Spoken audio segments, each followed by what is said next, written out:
आलेला आहे। आपण पाहतोय गट नंबर 17 मधून राष्ट्रवादी काँग्रेस पक्षाचे शिलेदार अजितदादा पवार यांनी उभे केले होते आणि जनतेने त्यांना या ठिकाणी उत्स्फूर्त प्रतिसाद दिलाय।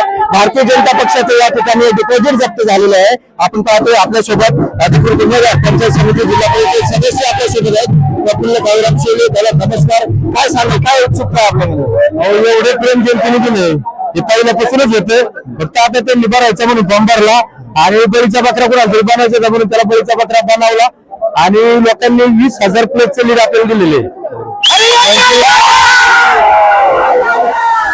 हे लीड एवढं सत्य नाही, ही मायबाप जनतेने दिलेलं एवढं मोठं प्रेम आहे हे आयुष्यभर मी कधी विसरणार नाही। मायबाप जनतेची मी कायम सेवा करेन, एवढी मी तुमच्या माध्यमातून सर्व केंद्र पाबळ जिल्हा परिषद गटातील मायबाप जनतेला मी शब्द दिलेले, जे शब्द दिले ते मी पूर्ण 100% करणार। तुम्हाला विरोधकांनी भारतीय जनता पक्षाने तर ट्रोलिंग केलं होतं, अनेक आरोप प्रत्यारोप तुमच्यावर झाले, त्याच्याकडे पक्षगत नेमकीच जनतेने त्यांना उत्तर दिले का?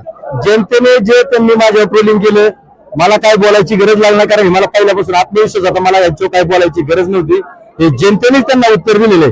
आता आपण जनतेला जे आश्वासन दिले तर अनेक विकास कामं घडवण्याचे ते पूर्ण होतील नक्कीच? 1,00,000% मी सांगतो तुम्हाला, सर्व दिलेले आश्वासन जिल्हा परिषदेच्या शाळा आधुनिक करायच्या, लाईट, आरोग्य आणि जे रस्ते कमी असतील वाड्या वस्तूंचे ते करायचं, जे आश्वासन दिले ते मी 100% पूर्ण करणार। हे मी तुमच्या आम जनतेच्या वतीने माझ्या वतीने सर्वांना ग्वाही देतो। विरोधकांना काय सांगाल शेवटचा संदेश?